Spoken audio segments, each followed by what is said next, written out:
In every war, there is a moment when the tide turns, when victory slips away and defeat becomes inevitable. For Adolf Hitler, that moment came not from an enemy's brilliance, but from his own catastrophic mistake. It was a single decision born from arrogance, racism, and blind confidence in an army that had never known real defeat. A decision so disastrous that it fractured his war machine, shattered his armies, and set Germany on a path from domination to destruction. Today, we go inside the one mistake that didn't just change the war. It changed the world. By the summer of 1941, Adolf Hitler stood at the height of his power. Europe lay crushed under the boots of the Wehrmacht. France had fallen in weeks. The Balkans were subdued, and Britain, though defiant, fought alone, convinced that his victories were proof of destiny. Hitler prepared for his grandest and most ambitious campaign, a massive invasion of the Soviet Union. To him, it was the final blow that would secure German supremacy for generations. But beneath the triumph and confidence was a deadly flaw and assumption that the enemy was weak, disorganized, and incapable of resistance. What followed would expose the limits of blitzkrieg, the vulnerability of German supply lines, and the fatal danger of believing one's own propaganda. This is the inside story of the decision that cost Hitler the war. Hitler's rise to dominance across Europe in the early years of World War II was nothing short of astonishing. Blitzkrieg had stunned the world with its speed, precision, and destructive force. France, believed to have Europe's strongest army, collapsed in mere weeks. Denmark and Norway fell with barely a fight. The Low Countries were swept aside like dry leaves under a storm. Even Britain, long considered the guardian of European stability, was forced into a defensive posture, struggling to survive relentless aerial assault. Every success reinforced Hitler's growing belief that he possessed a military genius unmatched by any other leader of his time. His confidence was absolute, and his generals, many cautiously skeptical, were increasingly sidelined. In Hitler's mind, victory was not simply probable, it was assured. This mindset created the perfect environment for a catastrophic mistake. At the center of this unfolding drama was Hitler's deeply flawed perception of the Soviet Union.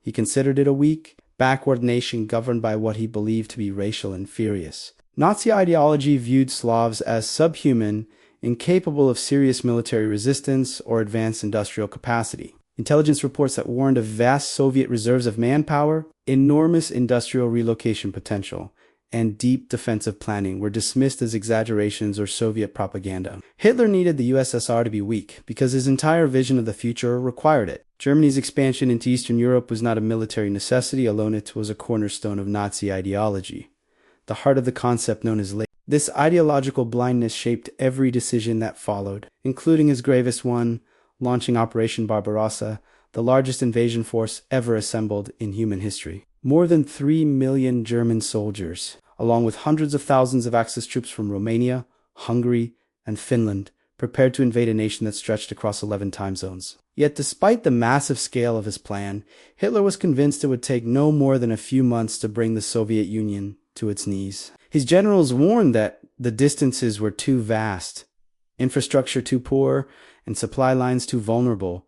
Hitler rejected all objections. "We have only to kick in the door," he famously said, "and the whole rotten structure will come crashing down." That single statement reveals the depth of his miscalculation. The Soviet Union was certainly disorganized, suffering from the effects of Stalin's purges and unprepared for the speed of blitz. Yet it was also a nation capable of extraordinary endurance and sacrifice. Its immense population and industrial capacity, especially once factories were moved east beyond German reach, would soon prove decisive. But in early 1941, Hitler saw none of this. He saw an easy, inevitable victory, and he believed history itself favored him. Before Barbarossa even began, Hitler committed another crucial mistake.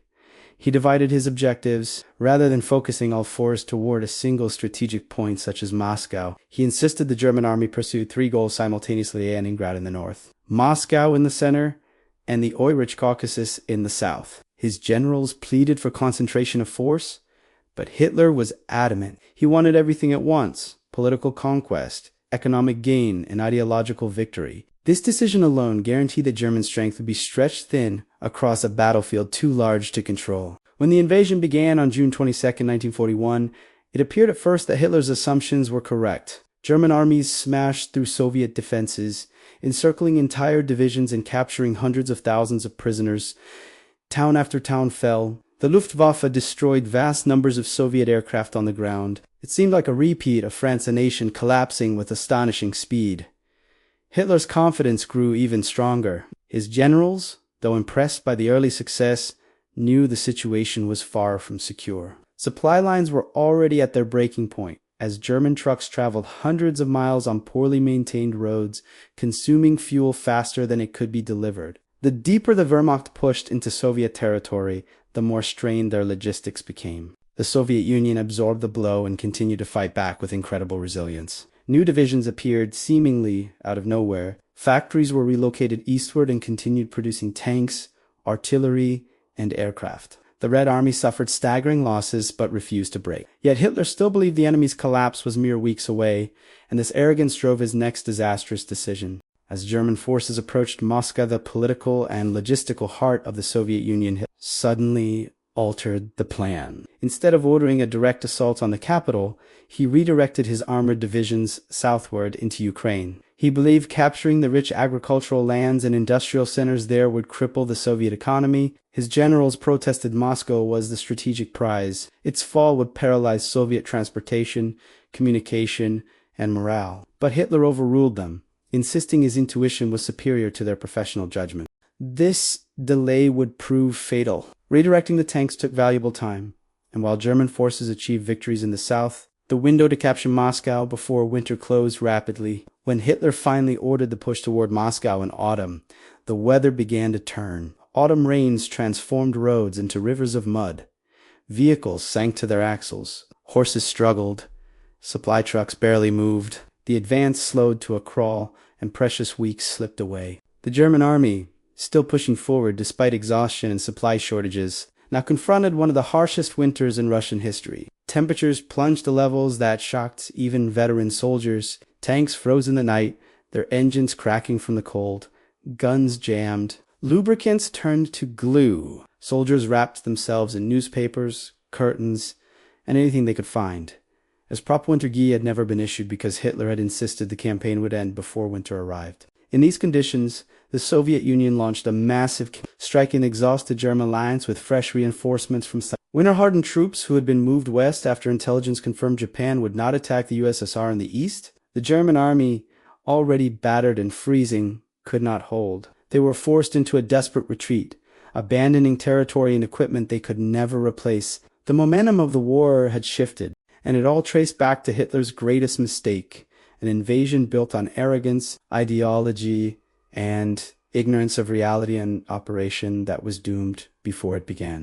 By the time winter fully descended across the Eastern Front, Hitler's strategic blunder had begun to manifest in its most devastating form. The German army, once unstoppable, was now fighting against not only the Soviet soldiers but also the merciless Russian winter. Frostbite claimed more soldiers than enemy bullets. Tanks and trucks froze in place, immobilized by temperatures that plunged well below -30 graus Celsius. Ammunition became brittle, artillery misfired, and the very machinery that had carried Hitler's armies to victory in France and Poland was now failing. Supply lines, already stretched to breaking point during the summer advance, collapsed entirely. Roads turned to mud and ice, making resupply virtually impossible. Starvation, disease, and exposure killed thousands, sapping morale across the front. Meanwhile, the Soviets, having endured the initial shock of Barbarossa, demonstrated extraordinary resilience. Entire divisions that had been trapped or encircled managed to break out or regroup.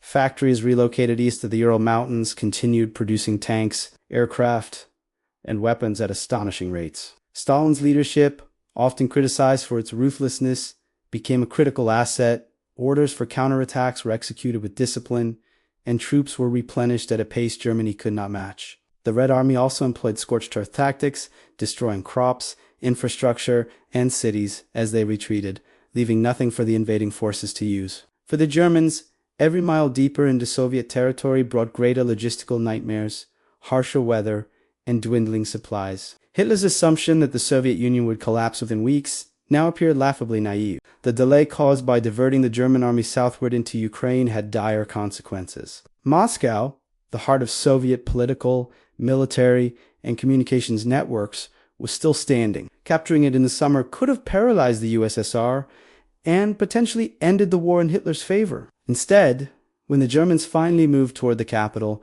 winter had arrived, and Soviet reinforcements were prepared. Siberian divisions, trained to fight in extreme cold, struck the German flanks with devastating effect. What began as a rapid advance devolved into a desperate and costly struggle. For the first time, Hitler's army faced prolonged attrition, something it had never experienced in the campaigns of 1939-1940. The consequences of Hitler's misjudgment extended beyond the battlefield. Strategically, the failure to capture Moscow and decisively defeat the Soviets forced Germany into a prolonged two-front war. Resources intended for other operations were diverted to stabilize the Eastern Front, weakening German positions elsewhere, including North Africa and Western Europe. Morale plummeted among troops, many of whom had never faced such extreme conditions or sustained losses. Hitler's image as a near-infallible commander began to erode. Meanwhile, the Allies in the West began to perceive that Germany could be beaten, and the Soviet counteroffensives gave hope to resistance movements throughout occupied Europe. The human cost of this strategic failure was staggering. Millions of soldiers on both sides suffered unimaginable hardship. German troops ill-equipped for winter combat endured frostbite, disease, and starvation. Soviet civilians were caught in the middle, facing brutal occupation, forced evacuations, and the destruction of their homes and livelihoods. The scale of suffering underscored the stakes of Hitler's miscalculation. This was not simply a military failure, but a human catastrophe on an enormous scale. By late 1941, Hitler's greatest mistake had become irreversible. The German army, once the pride of Europe, was now overstretched, exhausted, and vulnerable. The ambitious plan that promised quick victory had transformed into a grinding war of attrition, with the Soviet Union gaining strength even as Germany weakened. Hitler's refusal to heed his generals' warnings, combined with his ideological obsession and overconfidence, had placed the Third Reich on a path from which it would never recover. Military historians later described Barbarossa as a campaign that failed before it began, highlighting the dangerous combination of arrogance, ignorance, and poor planning that defined Hitler's decision. The ripple effects of this mistake shaped the rest of World War II. The prolonged conflict on the Eastern Front drained German resources, tied down millions of troops, and provided the Soviets with the opportunity to regroup and launch counter. Battles such as Stalingrad and Korsak, which would follow in 1942 and 1943, were made possible because of the failed timing and miscalculations of 1941. Every defeat that followed can be traced back to that one pivotal decision, diverting forces from a concentrated strike against Moscow in favor of spreading the army across multiple objectives. The consequences of Hitler's strategic arrogance became increasingly clear, and Germany never regained the momentum it had enjoyed in the early years of the war. In hindsight, historians often argue that Hitler's mistake was not merely the invasion of the Soviet Union itself, but the manner in which it was executed. A single-minded, concentrated assault, timed correctly, might have achieved the rapid victory he desired. Instead, ideology and overconfidence led to a campaign that was logistically impossible, brutally punishing for German troops, and strategically disastrous. What made this era so catastrophic was its compounding nature. Each misstep reinforced the next, creating a cascade of failure that extended the war and altered the course of history. Hitler's era was not one of ignorance, but of hubris, the belief that his personal intuition and ideology could overcome the realities of geography, climate, and human endurance.